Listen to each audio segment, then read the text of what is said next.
श्री चंद्रशेखर जी, धन्यवाद। घड़ी का और समय का ध्यान रखो। 6:30 बजे मंत्री जी मैं का जवाब आना है। आपके एक से एक शब्द की वैल्यू समझता, आप कहो मैं बैठ जाऊंगा सर। नहीं, बोलिए, आपको बोलने के लिए देश की जनता ने भेजा है। धन्यवाद, धन्यवाद अध्यक्ष। हम आपदा प्रबंधन संशोधन विधेयक पर विचार कर रहे हैं सर, जिसमें मूल अधिनियम की 79 धाराओं में से 51 धाराओं में संशोधन का प्रस्ताव है।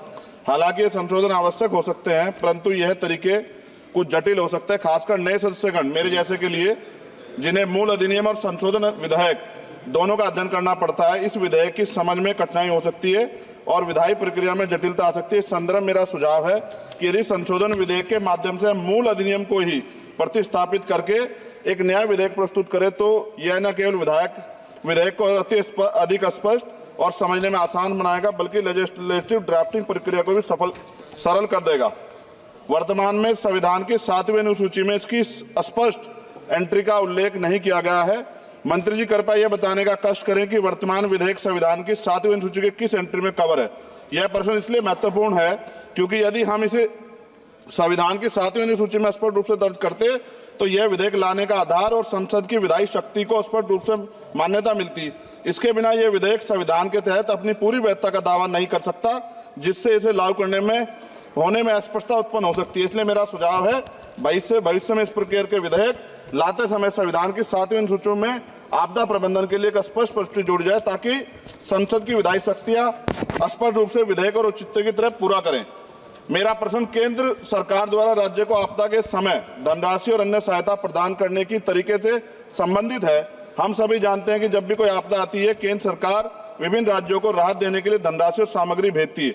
हालांकि यह देखा गया है कभी कभी सरकारें अपनी पार्टी शासित राज्यों में को प्राथमिकता दी, जबकि विपक्षी दल द्वारा शासित राज्यों को धनराशि कम, विलंब और भेदभाव पूर्ण तरीके से दी जाती है। इस भेदभाव का राजनीतिक विवाद और आरोप प्रत्यारोप उत्पन्न होते हैं। विशेषकर जब आपदा की स्थिति गंभीर होती है तो ये भेदभाव और देरी राज्यों के लिए अधिक संकटपूर्ण हो सकता है। इसलिए मेरा सुझाव है इस विधेयक में एक स्पष्ट प्रावधान होना चाहिए, जिसमें यह सुनिश्चित किया जाए कि सभी राज्यों को आपदा के सहायता समान रूप से समान मानकों के आधार पर दी जाएगी। यदि प्रारंभिक सहायता प्रदान की जाती है तो यह सभी राज्यों के लिए समान और किसी भी राज्य में भेदभाव का शिकार उसको ना होना पड़े। साथ साथ विधेयक में यह प्रावधान है कि आपदा डाटाबेस के साथ अगर आर्टिफिशियल इंटेलिजेंस, रिमोट सेंसिंग और डाटा एनालिटिक्स जैसी टेक्नोलॉजी का इस्तेमाल कर डाटाबेस की उपलब्धता बढ़ा सकते हैं। इस प्रावधान भी विधेयक के हों। एनडीएमए में जो आपने स्पेशली स्टाफ रखेंगे, क्या नियुक्ति में SC, ST और OBC को आरक्षण का प्रावधान दिया जाएगा? क्या ये बल सिर्फ मैन पावर होंगे या आवश्यक राहत सामग्रियों उपकरणों से भी लैस होंगे? इन बलों को वित्तीय संसाधन भी देने होंगे जिससे प्रभावी ढंग से कार्य कर सकें। आपदा प्रबंधन नीति डिजाइनिंग में पूर्व चेतावनी प्रणालियों के उन्नयन को शामिल करके पूर्व चेतावनी प्रणालियों को प्राथमिकता दी जाए।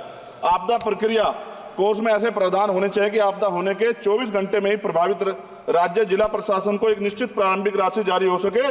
जापान जैसे देशों के तहत 72 घंटे की महत्वपूर्ण प्रतिक्रिया योजना को लागू करना, ताकि समय और बचाव कार्य कुशल समन्वय हो। जनता और NGO को भी एक्ट के तहत बनी सभी एजेंसीज के साथ मिलकर काम करने की योजना पर बल दिया जाना चाहिए। किंतु संशोधन विधेयक में ऐसा कोई प्रावधान नहीं दिखता जो कि आपदा के समय नागरिकों, NGO और सामाजिक संगठन रोल को सुनिश्चित करे। आपदा राहत को नागरिकों के लीगल राइट बनाने पर जोर देना चाहिए। और अध्यक्ष जी, सबसे महत्वपूर्ण ये है, आपदाओं में अपने परिजनों और संपत्ति को खोने वाले व्यक्तियों के मानसिक स्वास्थ्य को सहायता प्रदान करने के लिए मनोवैज्ञानिक पुनर्वास कार्यक्रम को आपदा प्रबंधन नीतियों में एकीकृत करने की आवश्यकता है। वायु प्रदूषण ये भी एक तरह का डिजास्टर है। दिल्ली और NCR के तमाम क्षेत्रों में अध्यक्ष जी इतनी बुरी हालात है, हवा जहरीली हो गई है। मेट्रो सिटी में सब जगह हाल है, इसको भी इसमें जोड़ा जाना चाहिए। लोगों का जीवन कीमती है, लोग जब सुरक्षित नहीं रहेंगे तो फिर जीवन कैसा? सर, नगीना लोकसभा क्षेत्र से मैं आता हूं सर। किसानों को हर बार बाढ़ के कारण नुकसान होता है और जब वो जाते हैं दफ्तरों में तो अधिकारी धमकाकर भेज देते हैं वापस, कोई मुआवजा नहीं मिलता। मुआवजा के नाम पे खाना पूर्ति होती है। सभी लोगों में चिंता है अध्यक्ष जी। इसलिए मैं माननीय मंत्री जी से मांग करूंगा कि जो मांगे हम देश में रखी हैं, अगर उनको जोड़ दिया जाए तो इसका फायदा आम जनता, किसानों, सब उन वर्गों को मिलेगा जिनके लिए हम लोग सोचते हैं। और भारत बड़ा देश है, बड़ा भूभाग है, कहीं बाढ़ है, कहीं अग्नि है, कहीं जो है रेत की समस्या है, तमाम तरह की मुसीबतें यहाँ हैं। तो मैं माननीय अध्यक्ष जी आपके माध्यम से सरकार से मांग करता हूं और माननीय मंत्री जी से कि इस बिल पे, जिस विधेयक को और मजबूत करें जिससे इसका लाभ जनता को। माननीय अध्यक्ष जी आपका धन्यवाद। नहीं, नए सदस्य हैं, लेकिन उन्होंने बहुत अच्छा विधेयक पर बोला है। पड़ोस वाले भी समझ लो, अच्छा है। नहीं, ये तो पुराने,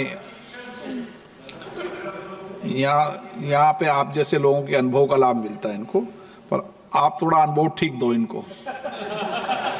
श्री उमेश पटेल और सामने से।